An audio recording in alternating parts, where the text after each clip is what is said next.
Okay, so what are your names and where are you from? My name is Margot. And my name is Louisiane. We are from France.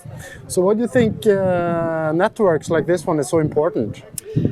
For me, it's important for farmers to exchange about their practice and their work The experience. and their experience, and to see the differences between countries and even between areas in the same country with the national workshops. So what are your impressions so far?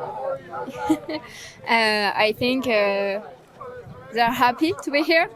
So We are too. Yeah. yeah.